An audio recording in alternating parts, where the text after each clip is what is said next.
దేవునికి స్తోత్రములు. ప్రభు పేరిట ఈ కార్యక్రమం వీక్షిస్తున్నటువంటి ప్రియ దేవుని జనాంగమా, మీ అందరికీ నా హృదయపూర్వకమైన శుభవందనాలు తెలియపరచుకుంటూ ఉన్నాం. ఈరోజు 44వ ఎపిసోడ్కి వచ్చాం. ఈ యొక్క మేరీ బాక్స్టర్ గారు చూసినటువంటి దర్శనాలు ఏమిటి అన్న దాంట్లో చూసుకుంటూ వస్తే, మరి కొంతమంది స్త్రీలు, కొంతమంది పురుషులు ఒక్కొక్క గోతుల్లో 4 అడుగుల వెడల్పు 3 అడుగుల లోతు ఉన్నటువంటి గోతుల్లో ఆ మంటల్లో కాలిపోతున్న వాళ్ళు, పురుషులు స్త్రీలు అనేక మంది ప్రభువును నమ్మనివారు, నమ్మి కూడా చెడ్డ అలవాట్లు కలిగిన వాళ్ళు, వీళ్ళంతా కూడా ఎక్కడెక్కడ ఎవరెవరు ఉన్నారో అన్ని దేవుడు చూపిస్తూ వచ్చాడు. 2 సార్లు అయితే దేవుడు ఆమెను అక్కడ వదిలి దూరంగా వెళ్ళాడు. అక్కడ వాళ్ళు ఎలా మీద విజృంభించి మీద పడ్డారో అంతా చెప్పింది. ఆ సందర్భాలన్నీ ఆమె ప్రత్యక్షంగా అనుభవించేట్టు చేసింది నేనే. నువ్వు ఈ రాయమ్మ, మనిషి అక్కడికి వెళ్ళిన తర్వాత నరకంలోకి ఎట్లాంటి బాధలు పడతాడో అని చెప్పడం కోసం, నీకు తెలియటం కోసమే రాశాను అని చెప్పడం జరిగింది. ఆ తర్వాత 17 అంశంగా నేను రాసింది ఏంటంటే, సాతానుడు ఏ రకంగా ఆ యొక్క దురాత్మల్ని భూమి మీదకు వదులుతూ ఉంటాడో వాటినన్నిటిని దేవుడు చూపించాడు. ఆ విషయాలే ఇక్కడ రాయటం జరిగింది. అంతలో నా కళ్ళ ఎదుట ఒక దర్శనం కలిగింది. ఆ దర్శనంలో నేను ప్రభువు భూమికి చాలా పైగా అంతరిక్షంలోకి వెళ్ళాం. అమ్మాయిని అంతరిక్షంలోకి తీసుకెళ్ళిన తర్వాత అక్కడ ఒక వింత చూచాను. భూమికి పైగా వలయాకారంలో లెక్కకు విస్తారంగా ఆత్మలు సంచరిస్తున్నాయి. ఎఫ్సి పత్రికలో చెప్తాడు, దురాత్మల సమూహం ఆకాశంలో తిరుగుతూ ఉంటుంది. ఒకటి ఈ యొక్క నరకములో దూతలు ఒక్కొక్కటి పంపిస్తూ ఉంటాడు సాతానుడు. ఆ దురాత్మల సమూహం ఇక్కడ తిరుగుతూ ఉంటుంది.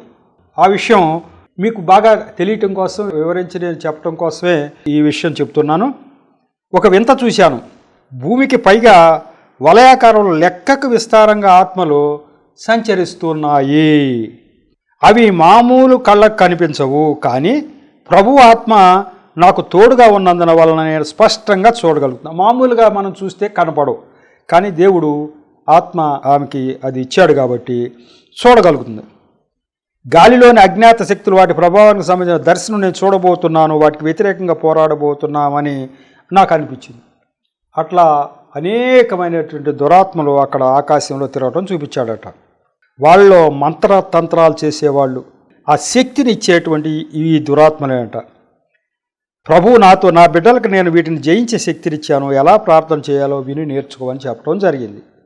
అలాగే ఇవన్నీ చీట శక్తులన్నిటికీ నాయకులని, వాటికి సాతాను ప్రత్యేకమైన శక్తినిచ్చాడని నాకు తెలిసింది. చెప్పాడు దేవుడు.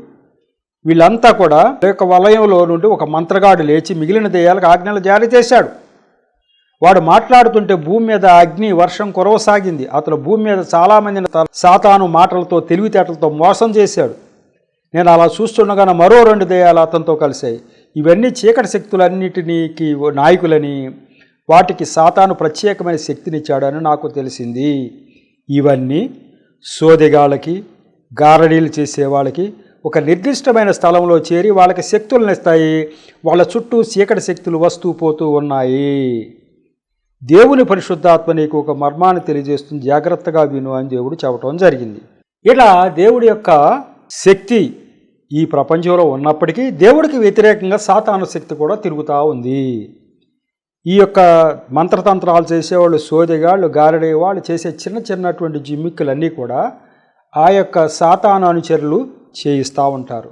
దేవుడు కాని దాన్ని దేవుడు అనే భ్రమపరిచే నిమిత్తం వాళ్ళు చేస్తారు. పూనకాలని, రకరకాలైనటువంటి విషయాలు వాళ్ళు చేయటం వల్లే వస్తూ ఉంటుంది.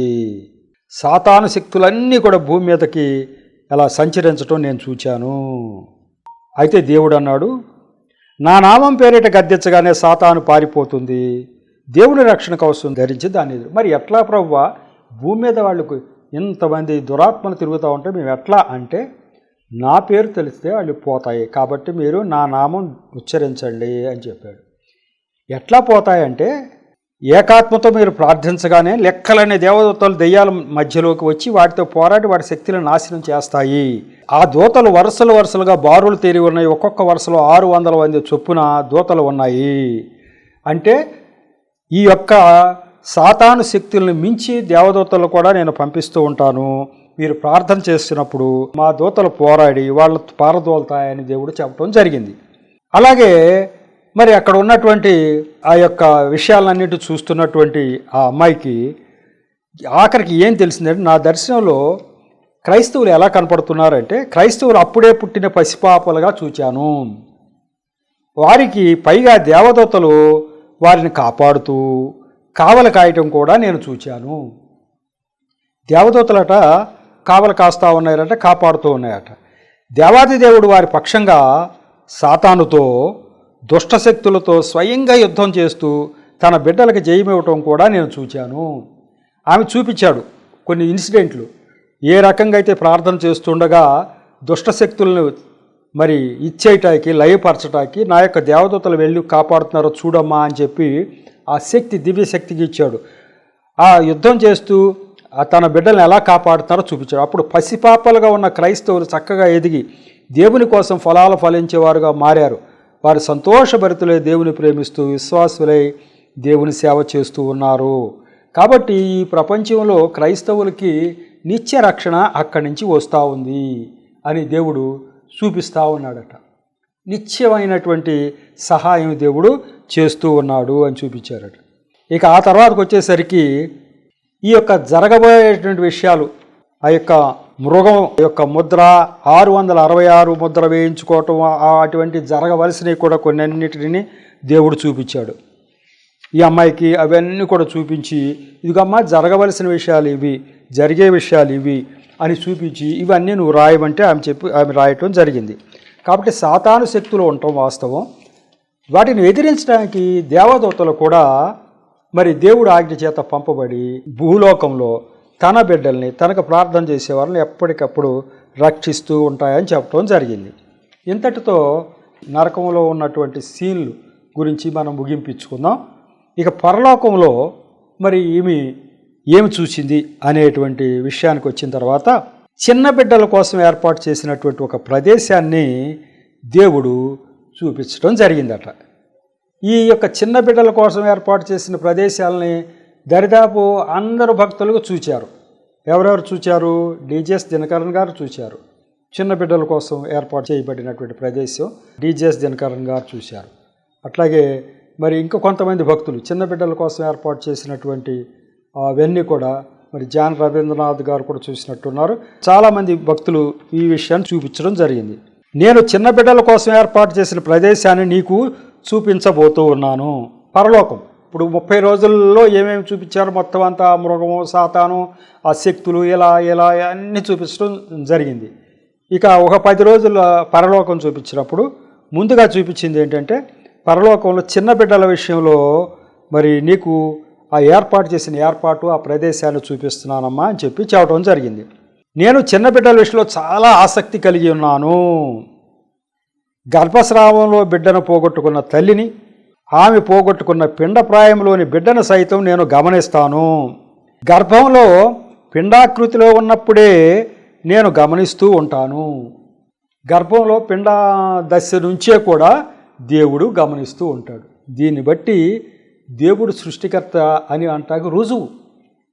ఒక జీవి ఆరంభ దశ నుంచి ఆయన చూస్తూ ఉంటాడు. మనం పెరిగి పెద్దవైన తర్వాత యేసు ప్రభువు నాకు అక్కర్లేదు, యేసు ప్రభు మాకొద్దు అని తెలియకుండా చాలామంది అనుకుంటున్నారు. కానీ పిండ దశ నుంచే ప్రతి మనిషి గురించి దేవుడికి తెలుసు. ప్రతి మనిషిని సృష్టించింది ఆయనే. కాబట్టి అప్పటి నుంచే ఉంటుంది. గర్భంలోనే చనిపోయిన పిండం గురించి విచారణ జరిగిస్తాను. మరి చాలామంది తెలుసో తెలియకో మరి ఆ విషయాల్లో పెద్దగా పట్టించుకోరు. కానీ గర్భస్రావం జరిగినప్పుడు దేవుడు ఈ విషయాన్ని విచారణ జరిగిస్తా, ఎందుకు ఇలా చేశారో అని చెప్పి. అబార్షన్ పేరుతో తల్లి గర్భంలోని జీవన పోసుకుంటున్న బిడ్డను చంపడం నేను గమనిస్తున్నాను. గర్భంలోనే చనిపోయి పుట్టిన బిడ్డలు కూడా నాకు విలువైన వారే. అలాగే పుట్టుకతోనే అంగవైకల్యంతో పుట్టిన పిల్లలు, పుట్టిన తర్వాత ప్రమాదవశాత్తు అంగవైకల్యం కలిగిన బిడ్డలు అందరినీ నేను సమానంగా దృష్టిస్తున్నాను. కడుపులో పడిన తొలి క్షణాల నుండి అది జీవం గల ఆత్మగానే లెక్క. ఎంత జాగ్రత్తగా తీసుకుని దేవుడు ఆ యొక్క పిండ దశ నుంచే మానవుల్ని చూస్తూ ఉన్నటువంటి దేవుడై ఉన్నాడు. అందుకే డిజిఎస్ దినకరన్ గారి అబ్బాయి, పెద్ద అబ్బాయి కొన్ని రోజుల్లో పుట్టి చనిపోయాడు. పాల్ దినకరన్ గారికి పెద్ద చనిపోయిన తర్వాత ఆయన ఆత్మ అక్కడికి వెళ్ళి అక్కడ మళ్ళీ చిన్నపిల్లాడు కానించి పెరిగి 20 సంవత్సరాలు పెరిగి అక్కడ మళ్ళీ దేవదూత ఆకారంలో మళ్ళీ దినకరన్ గారి దగ్గరికి వచ్చి నా అన్నాడు ఒకరోజు. ఏంటంటే మీ పెద్ద అబ్బాయిని అన్నాడు. అప్పుడు అర్థమైంది, ఇగో దేవుడు దగ్గరికి వెళ్ళిపోతారు వీళ్ళంతా అని చెప్పేది. భూమి మీద చిన్నపిల్లలుగా చనిపోగానే నా దూతలు వెళ్ళి ఇక్కడ తీసుకొస్తారు. ఇక్కడ క్రైస్తవుడు ఇంకోటని లేదు, బాగా ఆలోచించండి. పెరిగిన తర్వాత యేసు ప్రభువుని మనం వద్దు అంటున్నాం. అసలు ఏమి తెలియని తీరులో చనిపోయిన వాళ్ళు, ఈ యేసు ప్రభువుని ఎరగని వారు, కుటుంబాల్లో పుట్టిన వాళ్ళు కూడా చిన్నపిల్లలప్పుడు చనిపోయిన వాళ్ళు ఎక్కడికి వెళ్తారు?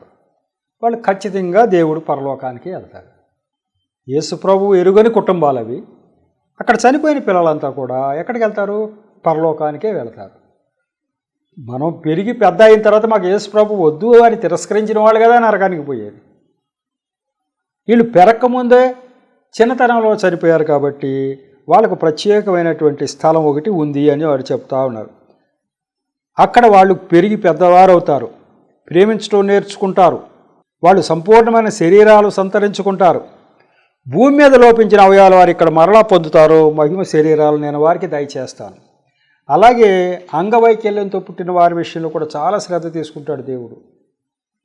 ఒకరికి అంగవైకల్యం ఉందంటే ఆ యొక్క శక్తి ఇంకో అంగానికి వచ్చేటట్టు చూస్తాడు దేవుడు. అలాగే అంగవైకల్యంతో ఉన్నటువంటి బిడ్డలు ఉన్నటువంటి ఇల్లుని దీవిస్తాడు దేవుడు. ఎందుకంటే అంగవైకల్యంతో ఉన్నటువంటి ఆ పిల్లల్ని వాళ్ళు పోషించాలంటే పెద్దలు అధికమైన శ్రద్ధ తీసుకోవాలి. ఆ శ్రద్ధ తీసుకోవటానికి వీలుగా ఆ ఇంటిని దీవెనలతో నింపుతాడు. ఎందుకంటే అంగవైకల్యం కలిగిన వారు కూడా ఆయన బిడ్డలే, వాళ్ళ క్షేమం కూడా చూస్తాడు. కాబట్టి అక్కడ ఎంతో ఆనందంగా పిల్లలంతా ఆడుతూ పాడుతూ ఉండటం కనిపించారు. ఆ యొక్క స్థలంలో చూపిస్తే ఆట స్థలాలట కంటికింపుగా కనిపిస్తున్నాయి. ఆమె రాసింది, అక్కడక్కడ పచ్చని పచ్చిక బయళ్ళు, నిర్మలమైన నీటి మడుగులు స్ఫటికంలా మెరుస్తూ పాలరాతితో మెరిసిపోయే ఆట స్థలాలు కంటికింపుగా కనిపిస్తున్నాయి. అక్కడ పిల్లలందరూ ఆడుకుంటూ కనిపించారు. ఆ పసిపాపల పేర్లు జీవగ్రంథంలో రాయబడి ఉన్నాయి. ఇది కాబట్టి వీళ్ళందరూ కూడా పరలోకంలో ఉన్నట్టు ఈమె చూచింది. ఇంకా అక్కడ పరిశుద్ధ గ్రంథంలోని సంగతులని వారికి నేర్పించడం కూడా చూచిందట. ఇక తర్వాత ఇంకొక ఇన్సిడెంట్ ఏంటి అంటే, మహాసౌధంలోని హెడ్డింగ్తో రాశారు, నేను ప్రార్థనలో ఉండగా ఒక దర్శనం నాకు ప్రభు చూపించారు. ఏంటి? ఈ భూమి మీద మనం చేసిన పనులన్నీ రాయబడ్డ పుస్తకాలు దేవదూతలు చదువుతుండటం నాకు కనిపించింది. ఇక్కడ చేసినటువంటి పనులన్నీ కూడా పుస్తకాల్లో రాసేస్తూ ఉన్నారట. ఎవరు? ఈ క్రైస్తవులు ఒకళ్ళేనా? కాదు. ప్రతి మనిషి చేసే పనులన్నీ కూడా అక్కడ దేవదూతలు రాసేస్తున్నారట. మరి క్రైస్తవులు కాకుండా మిగతా వాళ్ళకు కూడా పనులన్నీ రాయటం ఎందుకు అంటే, ఎవరి క్రియాఫలాలను వారికి ఇస్తానని వాగ్దానం చేశాడు. ఇర్మీయా గ్రంథం 32:18-19 చెప్తాడు, నీవు నరులందరి మార్గములను కన్నులారా చూచి వారి వారి క్రియాఫలాలని వారికి, వారి పిల్లలకి, వారి మనవళ్ళకి తీసుకువచ్చి ఇస్తున్నావు అని చెప్పి అక్కడ గ్రంథంలో రాయబడింది. నరులందరి మార్గములు. ఇదిగో దానికి రుజువు ఇది. ఆయన చూస్తాడంట. రుజువు ఏంటండి? మేము యేసు ప్రభువును ఆరాధించటం లేదు, చర్చికి వెళ్ళడం లేదు, మా పనులన్నీ ఆయన చూస్తున్నాడని రాస్తున్నాడని అంటాకి రుజువు ఏంటంటే ఇదే. ఈ అమ్మాయి చూపించారు. ఈ భూమి మీద ప్రతి మనిషి చేసే పనులు రాయటం పుస్తకాలు ఉన్నాయంట. కొన్ని దూతలు చాలా హడావుడిగా పెద్ద పెద్ద వజ్రాలను కట్ చేసి అందమైన భవంతులకు పునాదులుగా వేస్తున్నారు. కొన్ని భవంతులు నిర్మాణం అవుతున్నాయట. పెద్ద పెద్ద వజ్రాలను కట్ చేసి రాళ్ళులాగా పునాదులుగా వేస్తున్నారు. ఆ వజ్రాలు 1 అడుగు పొడవు, 1 అడుగు ఎత్తులో బహు అందంగా ఉన్నాయి. 1 అడుగు పొడవు, 1 అడుగు ఎత్తులో బహు అందంగా ఉన్నాయి. భూమి మీద ఒక్కొక్క ఆత్మ ప్రభువు కోసం రక్షించబడగానే ఒక్కొక్క వజ్రం ఆ ఆత్మను దేవుని దగ్గరకు నడిపించిన వాని భవనానికి పునాది రాయిగా చేర్చబడుతుంది. దేవుని కోసం చేసిన ఏ పని కూడా వ్యర్థంగా పోదు. ఇది చెప్పారు. కొన్ని దూతలు చాలా హడావుడిగా వజ్రాలను కోస్తున్నాయట, కట్ చేస్తున్నాయి. 1 అడుగు పొడవు, 1 అడుగు ఎత్తు అని మంచి వజ్రాలను కట్ చేస్తున్నాయి. ఎందుకట? ఈ భూమి మీద ఒక ఆత్మ రక్షింపబడితే ఈ ఆత్మ రక్షింపబడగానే ఎవరి ద్వారా ఆత్మ రక్షింపబడింది, ఎవరి సువార్త వల్ల రక్షింపబడిందో చూచి ఆయన ఆ దైవ సేవకుడి యొక్క ఇంటికి నిర్మాణంలో ఈ యొక్క రాయి పెడుతున్నారట. దీన్ని బట్టి మనం ఎన్ని ఆత్మలు సంపాదిస్తామో దానికి తగినంత ప్రతిఫలం మనకి అక్కడ భవనం తయారవుతూ ఉంటుంది. కాబట్టి ఈ సువార్త వ్యర్థం కాదు. మనం చెప్పే మాటల వల్ల ఒకడు ప్రభు వైపు చూస్తేట మనకి ఈ ఫలితం ఉంటుంది. మనకు భవనాల నిర్మాణాల్లో వజ్రాలతో నిర్మాణమయ్యే రాళ్ళు అక్కడ పేర్చబడుతున్నాయట. అదంతా ఈమె కళ్ళతో చూచింది. ఇక ఫైల్డ్ గది, ఇప్పుడు మనం 44వ ఎపిసోడ్లో ఉన్నాం. ఇదంతా కొత్త పుస్తకాలు ఉన్నాయి. ఫైల్డ్ గది అని ఒకటి చూపించారు. నా దర్శనంలో దేవదూత నన్ను పరలోకంలోని ఒక పెద్ద గదిలోనికి తీసుకువెళ్ళింది. ఆ గదంతా బంగారు గోడలతో దగదగా మెరిసిపోతుంది. ఆల్ఫాబెటికల్ ఆర్డర్లో గోడల మీద అక్కడక్కడ ఆయా అక్షరాలు చెక్కి ఉన్నాయి. అది దాదాపు ఒక పెద్ద లైబ్రరీ లాగా ఉంది. అయితే ఇక్కడ పుస్తకాలు షెల్ఫ్లో పెట్టినట్లుగా గోడలకే తాపడం చేసినట్లు ఉన్నాయి. అనేకమైన ఫైళ్ళు పుస్తకాలలాగా ఉన్నాయి. అవి గోడలకే తాపడం చేసేసి ఉన్నాయి అట. పుస్తకాలన్నీ షెల్ఫ్లో పెడతాం. ఇక్కడ పొడవైన అంగీలు వేసుకున్న దేవదూతలు గోడల్లోంచి పుస్తకాలు తీసి జాగ్రత్తగా చదువుతున్నారట. భూమి మీద పుట్టిన ప్రతి జీవికి ఒక్కొక్క పుస్తకం ఉంది. దేవుడికి స్తోత్రం. వాడు క్రైస్తవులే కాదు, మొత్తం అందరికీ ఒక్కొక్కడికి తలా ఒక పుస్తకం ఉందంట. ఆ పుస్తకంలో వాళ్ళు ఏం చేస్తున్నారో అన్నీ రాస్తూ ఉన్నారట. నిర్ణీత సమయంలో ప్రధాన దూతలు ఆయా పుస్తకాలు దేవుని ఎదుగుడు తీసుకువస్తారట. ఆయన అంగీకరించడం తిరస్కరించడం జరుగుతుందట. ఆ పుస్తకాల్లో ప్రార్థనా విన్నపాలు మనం ఏం రాస్తారు అక్కడ అంటే, మనం ఏం ప్రార్థన చేస్తున్నామో రాసేస్తారంటే ఏ రోజుకి ఆ రోజు. ప్రతి వాళ్ళకి కూడా ప్రవచనాలు, వ్యక్తుల వైఖరులు, యాటిట్యూడ్, వీడు ఎట్లా ఉన్నాడు, ఇతరులకు సాయం చేస్తున్నాడా, ఇతరులను ఇబ్బంది పెడుతున్నాడా, దేవునిలో ఎదుగుదల పెరుగుతున్నాడా, దేవుని కోసం ఏమైనా సంపాదించిన ఆత్మలు ఉన్నాయా, ఆత్మఫలాలు ఫలిస్తున్నాడా ఇత్యాది వివరాలన్నీ ఉంటాయి. ఈ భూమి మీద చేసిన ప్రతి పని వెంటనే దేవదూతల చేత వారి పుస్తకాల్లో రాయబడిపోతుంది. ఇది చూపించారు. చూచావమ్మా, ఈ భూమి మీద ప్రతి మనిషికి ఒక పుస్తకం ఉంది. వాళ్ళు ఏం చేస్తున్నారు, దేవుడు ఇది చూస్తున్నాడా, అది చూస్తున్నాడా, ఏం చూస్తాడులే అని కాదు, మన అంతరంగాల్లో మన ఆలోచనలతో సహా చదివేసి. యాటిట్యూడ్ అన్నాడు, అందుకు వ్యక్తుల వైఖరి, యాటిట్యూడ్. అతని అంతరంగంలో ఆలోచన ఏంటి, ఇతరుల గురించి. ఇతరులు బాధపడుతుంటే లోపల సంతోషిస్తారు కొంతమంది, పైకి చెప్పకపోయినా. అది కూడా వాళ్ళ యాటిట్యూడ్ ఏంటి అనేది అక్కడ లెక్కలో పడిపోతుందంట. ఇవన్నీ చూచిన తర్వాతే ఆ తీర్పు జరిగిపోయాడు. నరకానికి జరగాల, పరలోకానికి రావాలా. ఒకవేళ ఇక్కడ దేవుడి వైపు చూడటానికి కొంత ప్రయత్నం చేస్తూ ఉంటే వాడికి సాయం అందించాలంటే దేవదూతల ద్వారా సాయం అందుతుంది. నాకు 100 దర్శనాలు చూపించడం అనేది ఎందుకు, నాకు సాయపట్టాకే, నేను దేవుళ్ళో ఇంకా పెరగటానికి. అనేక మందికి దర్శనాల ద్వారా దేవుడు మాట్లాడతాడు, సాయం అందిస్తాడు. ఎవరికి, వాళ్ళ ఆసక్తితో కావాలి దేవుడు అని వెతుకుతున్న వారికి. అసలు దేవుడు మాకు వద్దాయి అన్నవాడు కూడా చూపిస్తాడా, చూపించడు. అదే వాళ్ళ వైఖరి, వాళ్ళు ఏం చేస్తున్నారు, వాళ్ళ ఆలోచన ఏంటి అని అక్కడ లెక్కల్లో పడిపోతూ ఉన్నాయట. మరి దీంట్లో ఒక విషయం చెప్పుకోవాలి.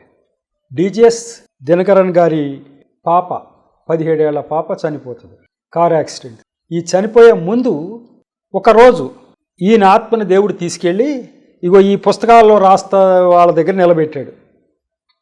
దీన్ని బట్టి ఇప్పుడు ఈ అమ్మాయి చూసింది నిజమా కాదంటే, ఇప్పుడు ఆయన చూసింది కూడా అదేగా. పుస్తకాల్లో రాస్తున్నాడంట ఆయన. ఏం రాస్తున్నాడంటే చూస్తే ప్రతి మనిషికి కూడా ఈయన ఎప్పుడు పుట్టాడు, ఈయన ఏం చేస్తున్నాడు, ఈయన ఎప్పుడు చచ్చిపోతాడు, అవన్నీ రాస్తున్నారట. ఈ దినకరన్ గారిని తీసుకెళ్ళి ఆయన పక్కన నిలబెట్టాడు. దేవుడు ఆత్మ తీసుకెళ్ళి అక్కడ నిలబెట్టింది. ఈయన పట్టించుకోకుండా ఆయన రాసుకుంటున్నాడు. ఆ తర్వాత ఈయన అడిగా, అయ్యా నా పేరు డిజిఎస్ దినకరను, నా ఆరోగ్యం అంతంత మాత్రంగా ఉంటుంది, మరి మీరు రాస్తున్నారు కదా, మరి నేను ఎప్పుడు చచ్చిపోతానో చూడండి కాస్తా అన్నాడట. నువ్వు ఇప్పుడు చచ్చిపోవు అబ్బాయి, నువ్వు బోల్డంతా పని చేయవలసి ఉంటుంది అని చెప్పారు వాళ్ళు. ఈయన చూసినప్పుడట కొంతమందికి 80 ఏళ్ళు ఆయుష్, కొంతమందికి 17 ఏళ్ళ వయస్సు, కొంతమంది 10 ఏళ్ళే, కొంతమందికి 30 ఏళ్ళు, కొంతమంది 70 ఏళ్ళు, ఇట్లా రాసి ఉన్నాయట. ఇదేంటి 10 ఏళ్ళు 17 ఏళ్ళు కూడా వాళ్ళు కూడా చనిపోతారా, ఇక్కడ రాసేసి ఉందే అనుకున్నాడట. ఏమో అందరూ ముసలైన తర్వాతే చనిపోతారు అనుకుంటున్నామే, మరి 17 ఏళ్ళ వాళ్ళు 10 ఏళ్ళ వాళ్ళు కూడా చనిపోతారా కొంతమంది అంటే ప్రమాదాలు జరిగి చనిపోయేది కూడా ఆయన దగ్గర లెక్కలు ఉంటాయట.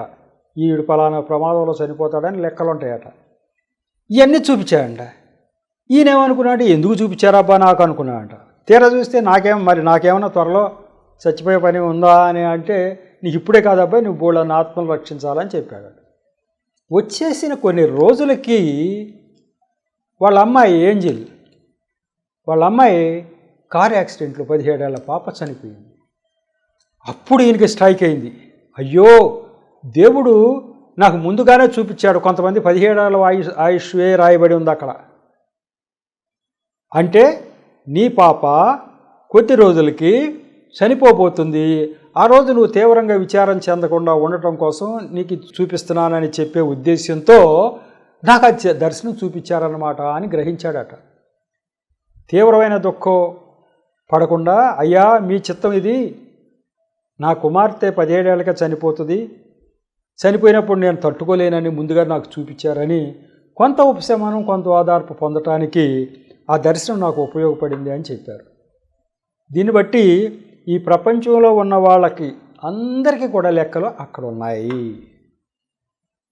ఈ ప్రపంచంలో ఉన్నవాళ్ళు వాళ్ళు దేవుళ్ళు వీళ్ళు దేవుళ్ళు అని చాలామంది చుట్టూ తిరుగుతూ ఉంటే, మరి వాళ్ళు దేవుళ్ళు అయితే ఎవరికైనా, అంటే యేసు ప్రభు కాక మిగతా వాళ్ళు ఎవరైనా దేవుళ్ళు అయితే ఎవరికైనా మరి ఇటువంటి లెక్కలు రాసి ఉన్నట్టు కానీ, ఆ యొక్క పరలోకంలో కానీ నరకంలో కానీ వాళ్ళు ఎవరినైనా తీసుకెళ్ళగలిగినట్టు కానీ, మరి ఎవరికైనా ఎందుకు దర్శనం చూపించలేదు, ఎందుకు బయలుపరచలేదు అంటే వాళ్ళెవరూ కూడా దేవుళ్ళు కారు అన్నమాట.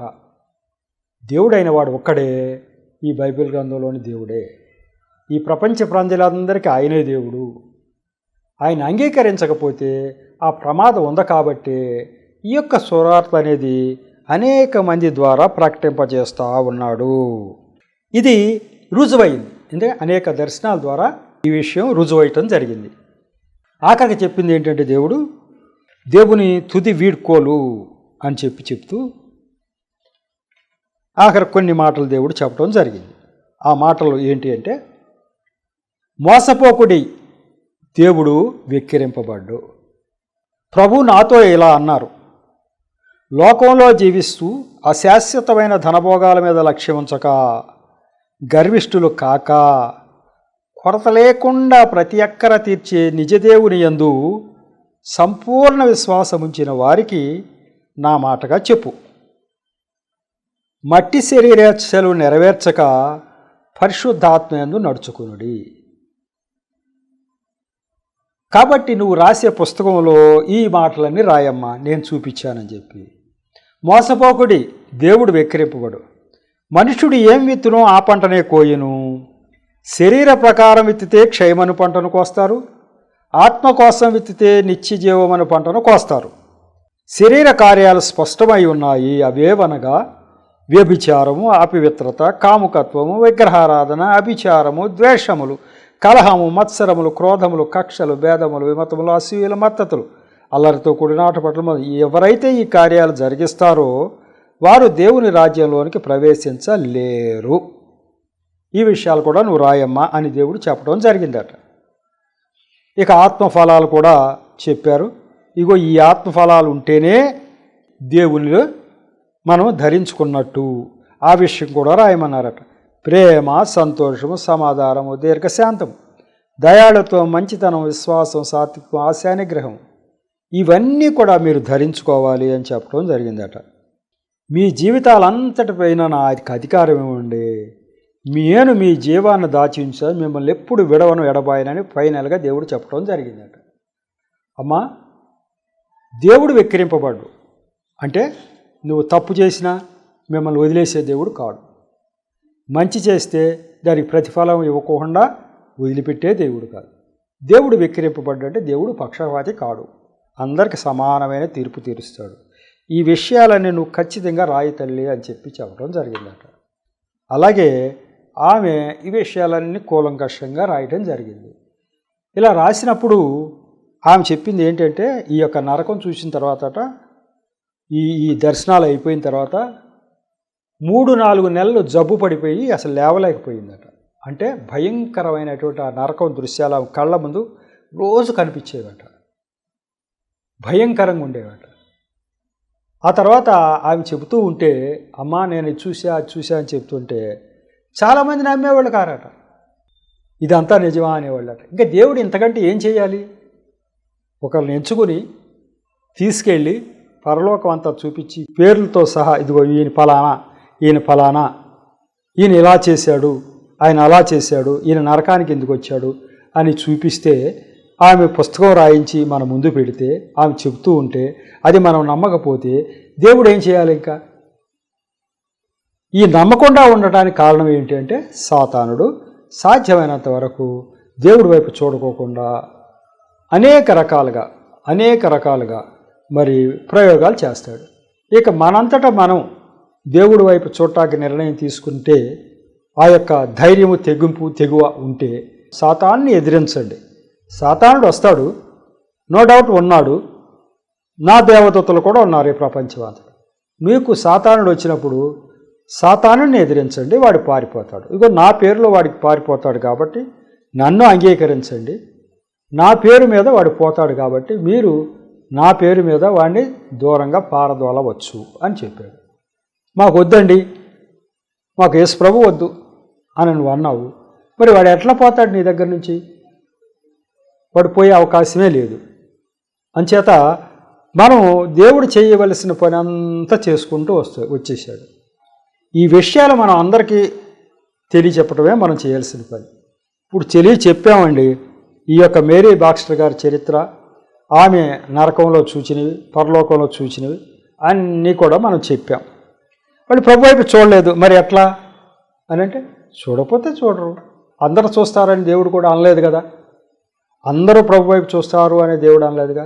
ఎవరి జీతం అది నా దగ్గర ఉందని ప్రకటన గ్రంథంలో చెప్పాడు. తప్పుడు పని మనం చెప్పే వరకే మనమే తప్ప మరి ఎవరి జీతం వాళ్ళ దగ్గర. మరి చెప్పటం ఎందుకండి అని అంటే, ఎందుకు వాళ్ళ పక్షపాతం లేనివాడు దేవుడు వెక్కిరింపబడ్డు. అది ఇక్కడ పాయింట్ ఏంటంటే, దేవుడు వెక్కిరింపబడ్డు. ఎప్పుడు వెక్కిరింపబడటం జరుగుతుందంటే, ఆయన దృష్టిలో అసలు ఎవరు కూడా మనం వాడికి అసలు ఈ నిజమైన దేవుడు ఈయన చెప్పలేదు. చెప్పతే వాడు ఏదో దేవుళ్ళు అనుకున్నాడు, సరిపోయి నరకానికి వెళ్ళిపోయాడు. అప్పుడు అతను అడుగుతాడు, అయ్యా అసలు నిజమైన దేవుడు మీరు అని నాకు ఎవరు చెప్పలేదు ఎందుకు? మీ బిడ్డలు క్రైస్తవులు, నా చుట్టుపక్కల ఉన్న వాళ్ళు ఎవరు చెప్పలేదేంటి అంటాడు. అప్పుడు ఆయనకు బాధ అనిపించదు? అరే వీడికి అసలు ఎవరు చెప్పకపోవటం ఏమంటే అది అనిపిస్తుంది ఆయనకి. అరే నేను అది చెప్పే ఏర్పాటు చేయలేకపోయానే అనిపిస్తుంది. అందుకే చెప్పిస్తాడు అందుకే మనతో చెప్పిస్తాడు. ఇక ఆ తర్వాత అతను అరే నాకు ఎవరు చెప్పలేదంటే, ఆయన దగ్గర లెక్కలు ఉన్నాయి కదా, పుస్తకాల్లో కూడా రాసి ఉంటాయి. అక్కడ ఇదిగో ఫలానా రోజు ఫలానా ఆయన ద్వారా ఈయనకి సువార్త వినిపించబడింది, ఫలానా ఆయన ద్వారా ఈ విషయాలు చెప్పబడినవి అని అక్కడ ఈ పుస్తకాల్లో రాసి ఉంటాయి. కాబట్టి ఆ పుస్తకాల ప్రకారం ఆయన చూస్తాడు, ఇదిగో నీకు ఫలానా రోజు ఇలా సువార్త వినిపించబడింది, అయినప్పటికీ నువ్వు తిరస్కరించావు, దానికి నేనేం చేయలేను, నేను న్యాయవంతుడినే అని చెప్తాడు. కాబట్టి దేవుడు వెక్కిరింపబడ్డు. ప్రతిదీ న్యాయంగా పక్షపాతం లేకుండా చూసే దేవుడు కాబట్టి ఆ మాట అనగలిగాడు. దేవుడు వెక్కిరింపబడడు. ఎవ్వరు మోసపోవద్దు, మనం ఆయన మోసం చేయలేము. ఎంత దూరంగా దాక్కున్నా, ఎంత రహస్యంగా చేసినా అవి ఆయన చూసేస్తాడు అనేటువంటి విషయాలు ఈ యొక్క దర్శనాల ద్వారా చెప్తున్నాం. మరి ఈ యొక్క ఎపిసోడ్ని, ఈ 44వ ఎపిసోడ్ని ఎంతటితో ముగించాలి అని అనుకుంటున్నాను. ఈ మాటల ద్వారా మీరు ప్రభావితం కాండి. తర్వాత ఎపిసోడ్లో మరి కొలంబియా దేశపు విద్యార్థుల గురించి చెప్పాలనుకుంటున్నాను తర్వాత ఎపిసోడ్లో. కాబట్టి ఈ మాటల ద్వారా మీరైతే బాగా ప్రభావితం కాబట్టి అనేక మందికి ఈ విషయాలు అయితే చెప్పండి. అంతవరకే మనం చేయగలుగుతాం. దేవుడి మాటల్ని సాక్ష్యాన్ని దీవించునుగాక. చిన్న ప్రార్థన చేసి ముగిస్తా. కృపగల దేవ, మహాపరిశుద్ధుడా, ప్రేమగల తండ్రి, ప్రభువా మీకు 104 సంవత్సరాలు చెల్లించుకుంటున్నాను. ఈరోజు చెప్పబడినటువంటి ఈ యొక్క విషయాలన్నీ కూడా మీరే తగిన నడిపింపు దయచేశారు. మీరే నా నోటి ద్వారా మీరు మాట్లాడారు. అందుకు మీకు స్తోత్రాలు, వందనాలు తెలియపరచుకుంటున్నా తండ్రి.